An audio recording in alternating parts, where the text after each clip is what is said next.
Welcome to Boring Classic Literature.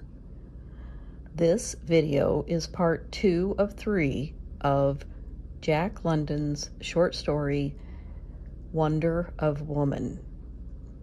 These stories and all of the stories and poems read on this channel are read by a real person.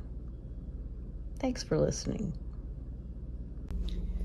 Cinch is shorter to pronounce, Shorty returned, and that's always the way. Just as we're working up our getaway, all along comes a skirt to complicate everything. We ain't got no luck. Hey, listen to that, Smoke. 3 ancient squaws had halted midway between the bachelor's camp and the camp of McCann, and the oldest was declaiming in shrill falsetto. Smoke recognized the names, but not all the words, and Shorty translated with melancholy glee. La Biscuit, the daughter of Snass, the rainmaker, the great chief, lights her first maiden's fire tonight. Maka, the daughter of Owitz, the wolf runner.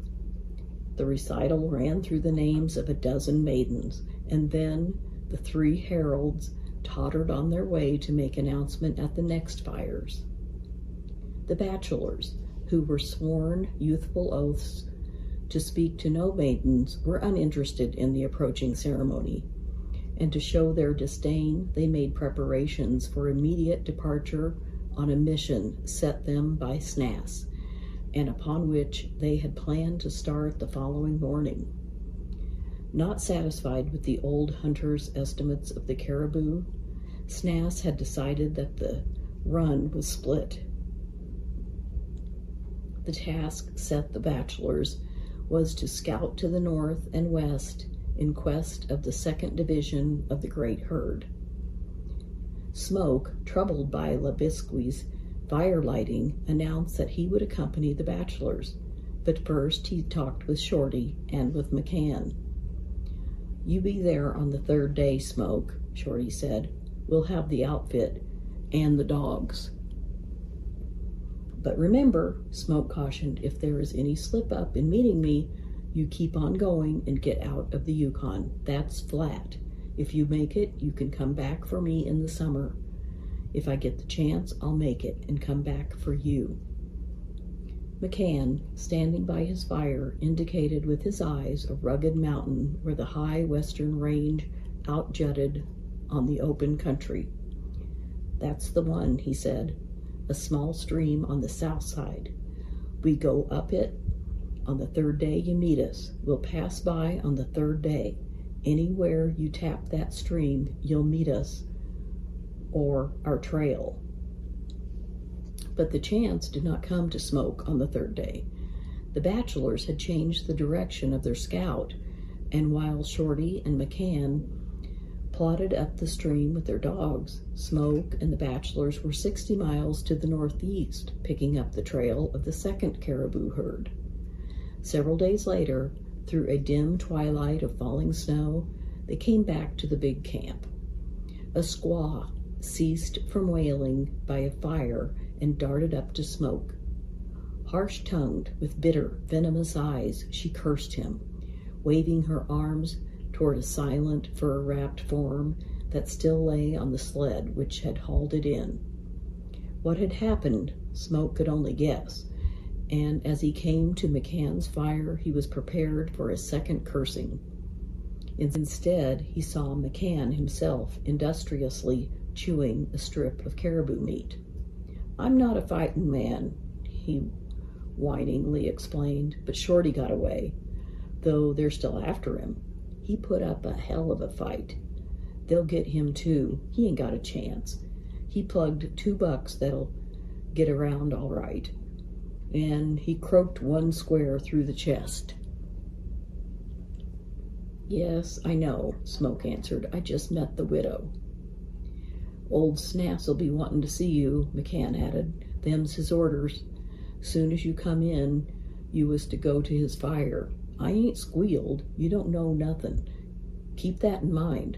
Shorty went off on his own along with me." At Snass's fire, Smoke found La Biscuit. She met him with eyes that shone with such softness and tenderness as to frighten him. "I'm glad you didn't try to run away," she said. "You see, She hesitated, but her eyes didn't drop. They swam with a light unmistakable. "I lighted my fire, and of course it was for you.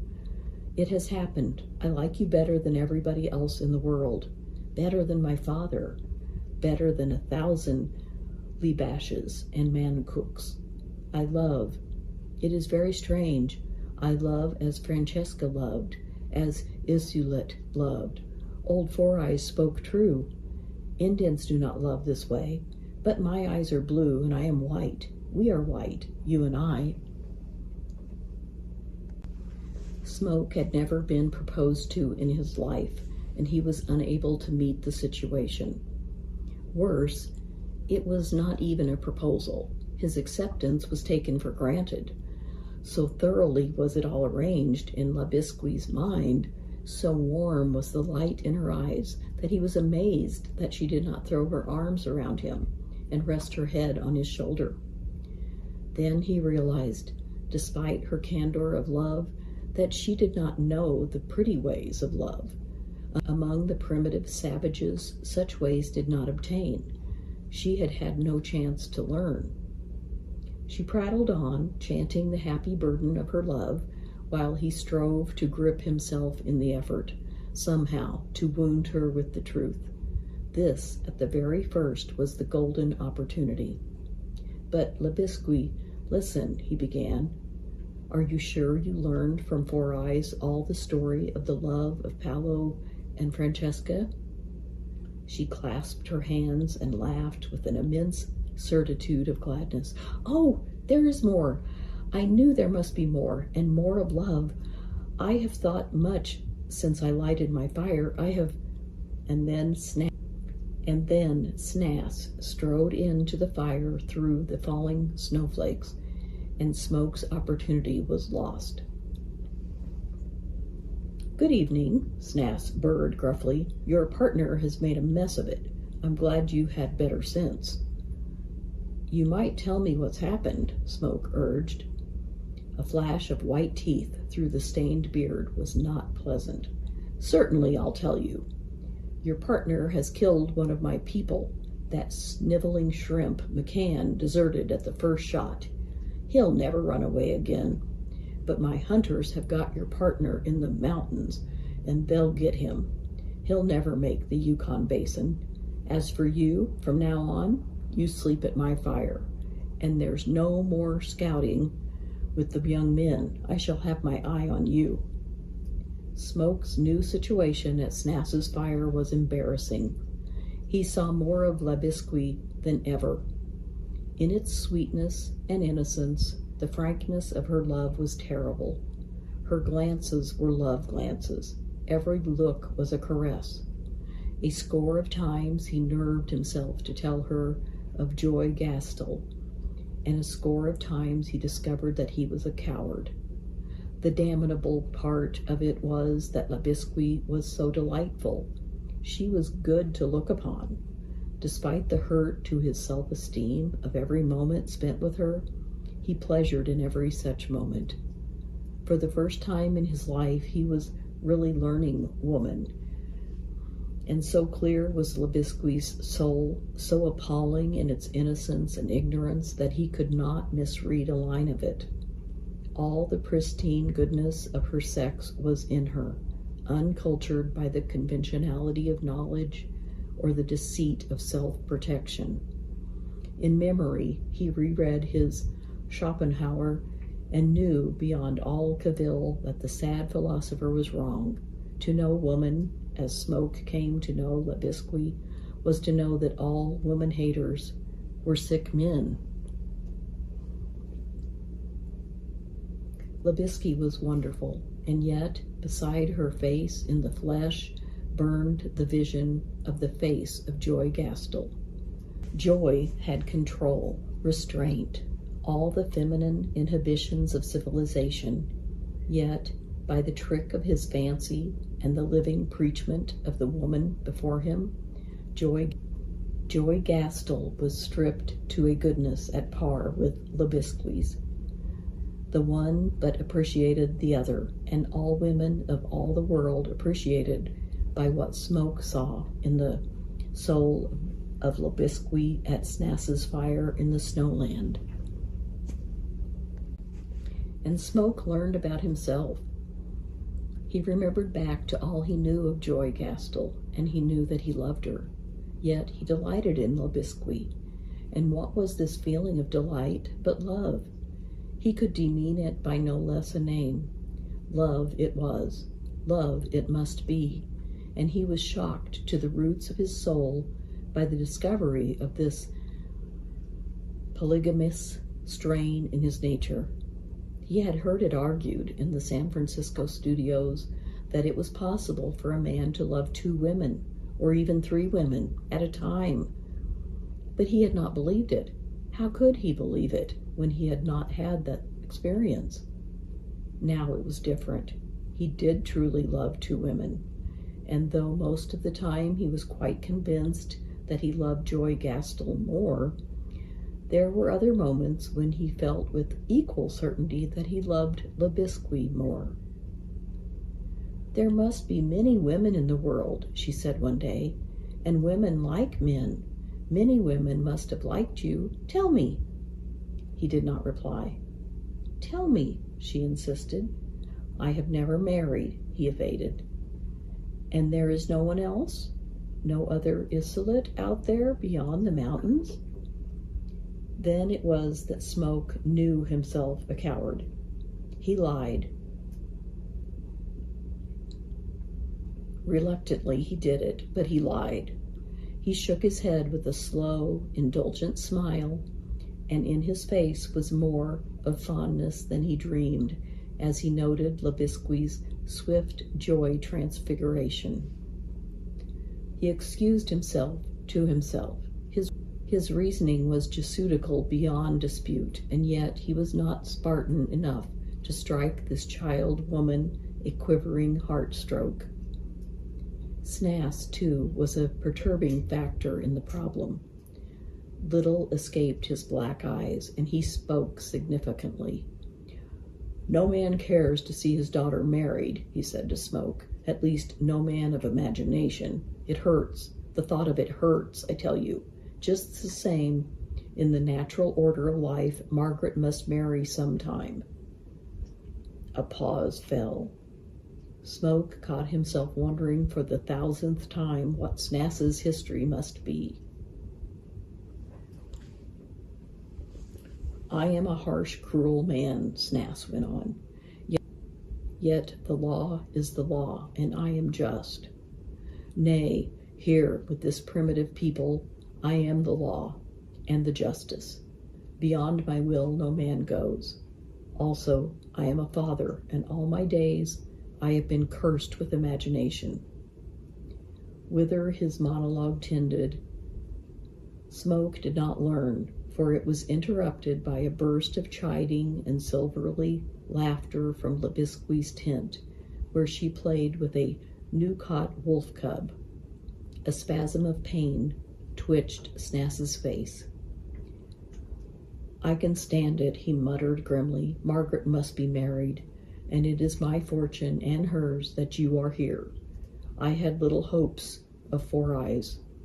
McMahon was so hopeless, I turned him over to a squaw who had lighted her fire 20 seasons. If it hadn't been you, it would have been an Indian. Labash might have become the father of my grandchildren." And then Labisqui came from her tent to the fire, the wolf cub in her arms, drawn as by a magnet, to gaze upon the man, in her eyes, the love that art had never taught to hide. "Listen to me," said McCann. "The spring thaw is here, and the crust is coming on the snow. It's the time to travel, exceptin' for the spring blizzards in the mountains. I know them. I would run with no less a man than you." "But you can't run," Smoke contradicted. "You can keep up with no man. Your backbone is limber as thawed marrow. If I run alone. The world fades, and perhaps I shall never run. Caribou meat is very good, and soon will come summer and the salmon, said Snass. Your partner is dead. My hunters will not kill him. They found the body, frozen in the first of the spring storms in the mountains. No man can escape. When shall we celebrate your marriage? And Labisqui, I watch you. There is trouble in your eyes, in your face. Oh, I do know all your face. There is a little scar on your neck, just under the ear. When you are happy, the corners of your mouth turn up. When you think sad thoughts, they turn down. When you smile, there are 3 and 4 wrinkles at the corners of your eyes. When you laugh, there are 6. Sometimes I have almost counted 7, but I cannot count them now. I have never read books. I do not know how to read, but Four Eyes taught me much. My grammar is good, he taught me, and in his own eyes I have seen the trouble of the hunger for the world. He was often hungry for the world, yet here was good meat and fish in plenty, and the berries and the roots, and often flour came back for the furs through the porcupines and the lusquas. Yet he was hungry for the world. Is the world so good that you too are hungry for it? Four Eyes had nothing, but you have me. She sighed and shook her head. Four Eyes died still hungry for the world. And if you lived here always, would you too die hungry for the world? I am afraid I do not know the world. Do you want to run away to the world? Smoke could not speak, but by his mouth corner lines was she convinced. Minutes of silence passed, in which she visibly struggled, while Smoke cursed himself for the unguessed weakness that enabled him to speak the truth about his hunger for the world, while it kept his lips tight on the truth of the existence of the other woman. Again, Labisqui sighed. Very well, I love you more than I fear my father's anger, and he is more terrible in anger than a mountain storm. You told me what love is. This is the test of love. I shall help you to run away back to the world. Smoke awakened softly and without movement. Warm, small fingers touched his cheek and slid gently to a pressure on his lips. Fur with the chill of frost clinging to it. Next tingled his skin, and the one word, come, was breathed in his ear. He sat up carefully and listened. The hundreds of wolf dogs in the camp had lifted their nocturnal song, but under the volume of it, close at hand, he could distinguish the light, regular breathing of Snass. Labisqui tugged gently at Smoke's sleeve, and he knew she wished him to follow. He took his moccasins and German socks in his hand and crept out into the snow in his sleeping moccasins. Beyond the glow from the dying embers of the fire, she indicated to him to put on his outer footgear, and while he obeyed, she went back under the fly where Snass slept. Feeling the hands of his watch, Smoke found it was 1 in the morning. Quite warm it was, he decided, not more than 10 below zero. Labisqui rejoined him and led him on through the dark runways of the sleeping camp. Walk lightly as they could, the frost crunched crisply under their moccasins, but the sound was drowned out by the clamor of the dogs, too deep in their howling to snarl at the man and woman who passed. Now we can talk, she said when the last fire had been left half a mile behind. And now in the starlight, facing him, Smoke noted for the first time that her arms were burdened, and on feeling discovered she carried his snowshoes, a rifle, 2 belts of ammunition, and his sleeping robes. I have everything fixed, she said with a happy little laugh. I have been 2 days making the cache. There is meat even flour, matches, and skis, which go best on the hard crust. And when they break through, the webs will hold up longer. Oh, I do know snow travel, and we shall go fast, my lover. Smoke checked his speech. That she had been arranging his escape was surprise enough, but that she had planned to go with him was more than he was prepared for. Unable to think immediate action, he gently, one by one, took her burdens from her. He put his arm around her and pressed her close, and still he could not think what to do. God is good, she whispered. He sent me a lover. Yet Smoke was brave enough not to suggest his going alone, and before he spoke again, he saw all his memory of the bright world and the sunlands reel and fade. We will go back, Labisque, he said. You will be my wife, and we shall live always with the Caribou people. No, no, she shook her head, and her body, in the circle of his arm, resented his proposal. I know, I have thought much. The hunger for the world would come upon you, and in the long nights it would devour your heart. Four Eyes died of hunger for the world. So would you die. All men from the world hunger for it. And I will not have you die. We will go on across the snow mountains on the south traverse. Dear, listen, he urged. We must go back. She pressed her mitten against his lips to prevent further speech. You love me. Say that you love me. I do love you, Labisque. You are my wonderful sweetheart. Again, the mitten was a caressing obstacle to utterance. We shall go on to the cache, she said with decision. It is 3 miles from here. Come. He held back, and her pull on his arm could not move him. Almost was he tempted to tell her of the other woman beyond the south traverse. It would be a great wrong to you to go back, she said. I am only a wild girl, and I'm afraid of the world, but I am more afraid for you. You see, it is as you told me. I love you more than anybody else in the world. I love you more than myself. The Indian language is not a good language. The English language is not a good language. The thoughts in my heart for you, as bright and as many as the stars, there is no language for them.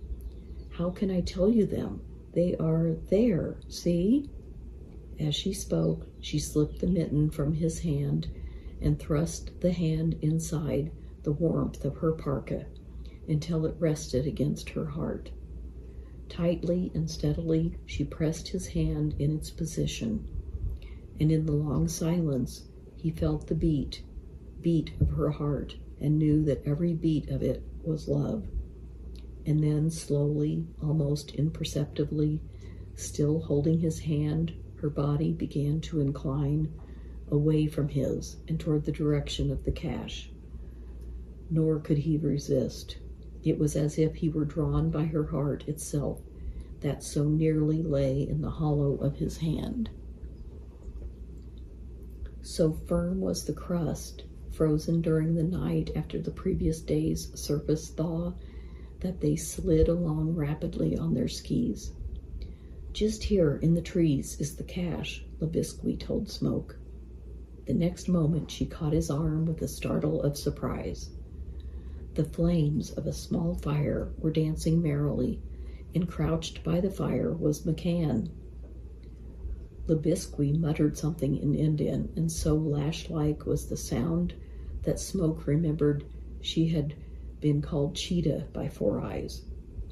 I was minded you'd run without me, McCann explained when they came up, his small peering eyes glimmering with cunning. So I kept an eye on the girl, and when I seen her caching skis and grub, I was on. I've brought my own skis and webs and grub. The fire? Sure. And it was no danger. The camp's asleep and snoring. And the waitin' was cold. Will we be startin' now?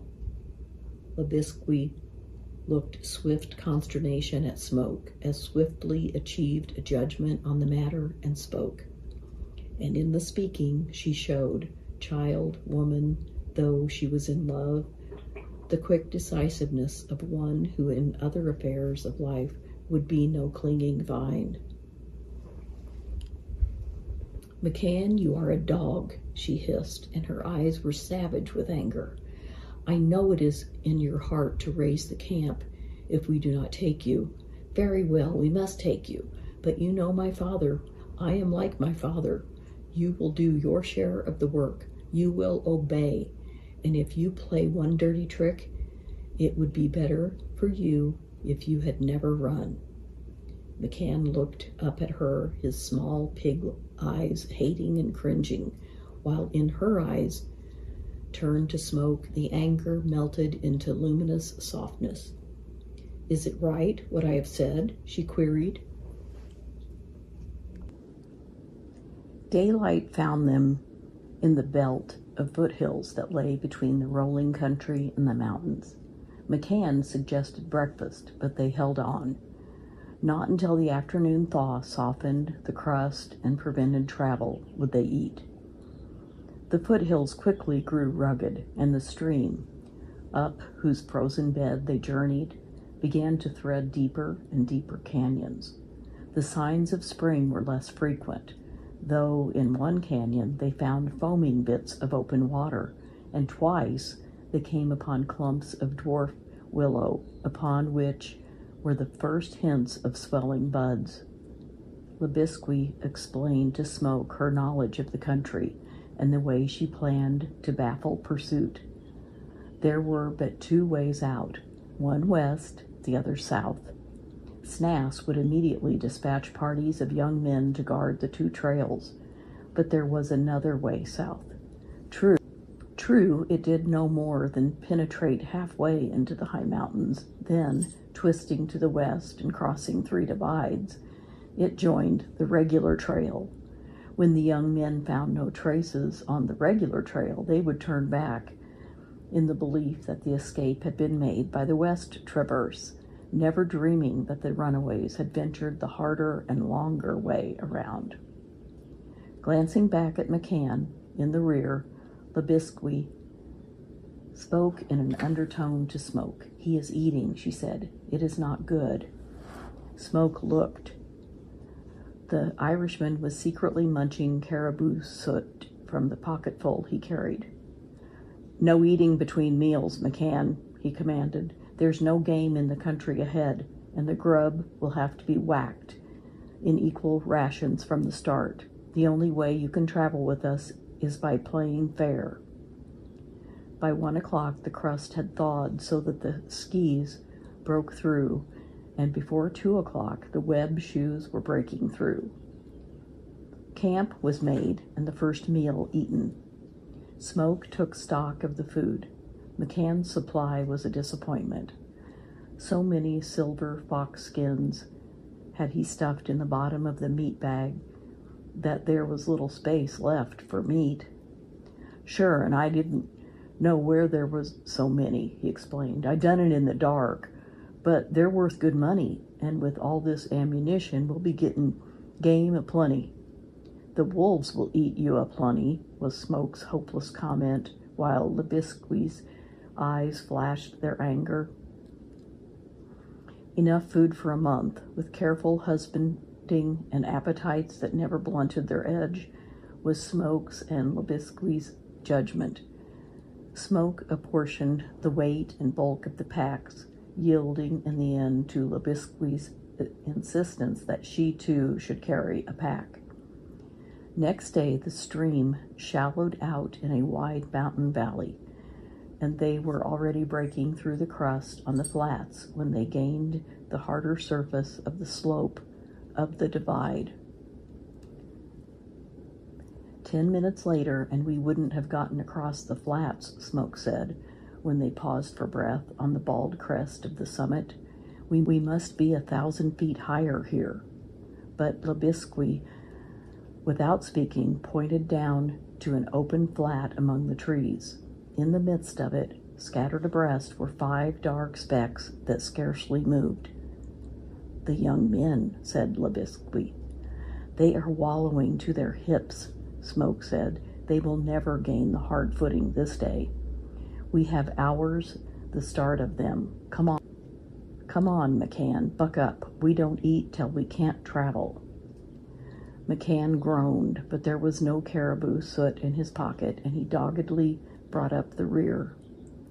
In the higher valley in which they now found themselves, the crust did not break till 3 in the afternoon, at which time they managed to gain the shadow of a mountain where the crust was already freezing again. Only they paused to get out McCann's confiscated soot, which they ate as they walked. The meat was frozen solid and could be eaten only after thawing over a fire, but the soot crumbled in their mouths and eased the palpitating faintness in their stomachs. Black darkness with an overcast sky came on after a long twilight at 9 o'clock, when they made camp in a clump of dwarf spruce. McCann was whining and helpless. The day's march had been exhausting, but in addition, despite his 9 years' experience in the Arctic, he had been eating snow and was in agony with his parched and burning mouth. He crouched by the fire and groaned while they made camp. Labisque was tireless, and Smoke could not but marvel at the life in her body, at the endurance of mind and muscle. Nor was her cheerfulness forced. She had ever a laugh or a smile for him, and her hand lingered in caress whenever it chanced to touch his. Yet always, when she looked at McCann, her face went hard and pitiless, and her eyes flashed frostily. In the night came wind and snow, and through a day of blizzard they fought their way blindly, missing the turn of the way that led up a small stream and crossed a divide to the west. For 2 more days they wandered, crossing other and wrong divides, and in those 2 days they dropped spring behind and climbed up into the abode of winter. "The young men have lost our trail, and wants to stop us restin' a day," McCann begged. But no rest was accorded. Smoke and Labisque knew their danger. They were lost in the high mountains, and they had seen no game nor signs of game. Day after day they struggled on through an iron configuration of landscape that compelled them to labyrinth, canyons, and valleys that led rarely to the west. Once in such a canyon, they could only follow it, no matter where it led, for the cold peaks and higher ranges on either side were unscalable and unendurable. The terrible toil and the cold ate up their energy, and yet they cut down the size of the ration they permitted themselves. One night, Smoke was awakened by a sound of struggling. Distinctly, he heard a gasping and strangling from where McCann slept. Kicking the fire into flame by its light, he saw Labisque, her hands at the Irishman's throat and forcing from his mouth a chunk of partly chewed meat. Even as Smoke saw this, her hand went to her hip and flashed with the sheath knife in it. "Labisque!" Smoke cried, and his voice was peremptory. The hand hesitated. "Don't," he said, coming to her side. She was shaking with anger, but the hand, after hesitating a moment longer, descended reluctantly to the sheath. As if fearing she could not restrain herself, she crossed to the fire and threw on more wood. McCann sat up, whimpering and snarling, between fright and rage, spluttering an inarticulate explanation. "Where did you get it?" Smoke demanded. "Feel around his body," Labisque said. It was the first word she had spoken, and her voice quivered with the anger she could not suppress. McCann strove to struggle, but Smoke gripped him cruelly and searched him, drawing forth from under his armpit, where it had been thawed by the heat of his body, a strip of caribou meat. A quick exclamation from Labisky drew Smoke's attention. She had sprung to McCann's pack and was opening it. Instead of meat, out poured moss, spruce needles, chips, all the light refuse that had taken the place of the meat and given the pack its due proportion minus its weight. Again, Labisky's hand went to her hip, and she flew at the culprit only to be caught in Smoke's arms, where she surrendered herself, sobbing with the futility of her rage. "Oh, lover, it is not the food," she panted. "It is you, your life. The dog, he is eating you, he is eating you." "We will yet live," Smoke comforted her. "Hereafter he shall carry the flour. He can't eat that raw, and if he does, I'll kill him myself, for he will be eating your life as well as mine." He held her closer. "Sweetheart, killing is men's work. Women do not kill." "You would not love me if I killed the dog?" she questioned in surprise. "Not so much," Smoke temporized. She sighed with resignation. "Very well," she said, "I shall not kill him." The pursuit by the young men was relentless. By miracles of luck, as well as by deduction from the topography of the way the runaways must take, the young men picked up the blizzard-blinded trail and clung to it. When the snow flew, Smoke and Labisky took the most improbable courses, turning east when the better way opened south or west, rejecting a low divide to climb a higher. Being lost, it did not matter, yet they could not throw the young men off. Sometimes they gained days, but always the young men appeared again. After a storm, when all trace was lost, they would cast out like a pack of hounds, and he who caught the later trace made smoke signals to call his comrades on. Smoke lost count of time, of days and nights and storms and camps. Through a vast, mad phantasmagoria of suffering and toil, he and Labisky struggled on, with McCann somehow stumbling along in the rear, babbling of San Francisco, his everlasting dream. Great peaks, pitiless and serene in the chill blue, towered about them. They fled down black canyons with walls so precipitous that the rock frowned naked, or wallowed across glacial valleys where frozen lakes lay far beneath their feet. And one night, between two storms, a distant volcano glared the sky. They never saw it again and wondered whether it had been a dream. Crusts were covered with yards of new snow that crusted and were snow-covered again. There were places, in canyon and pocket drifts, where they crossed snow hundreds of feet deep, and they crossed tiny glaciers in drafty rifts, wind scurried and bare of any snow. They crept like silent wraiths across the faces of impending avalanches, or roused from exhausted sleep to the thunder of them.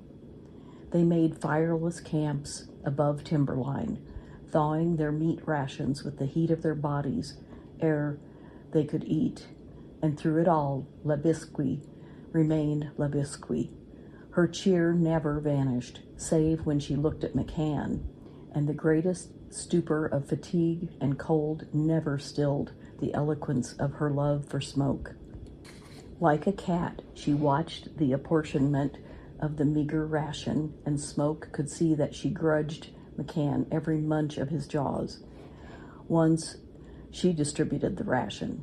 The first Smoke knew was a wild harangue of protest from McCann. Not to him alone, but to herself, had she given a smaller portion than to Smoke. After that, Smoke divided the meat himself. Caught in a small avalanche one morning after a night of snow and swept 100 yards down the mountain, they emerged half stifled and unhurt, but McCann emerged without his pack, in which was all the flour. A second and larger snowslide buried it beyond hope of recovery. After that, though the disaster had been through no fault of his, Labisque never looked at McCann, and Smoke knew it was because she dared not. Thank you for listening to part 2 of Wonder of Woman by Jack London. If you liked this video, please like the video and subscribe to the channel. Stay tuned for part 3 coming up.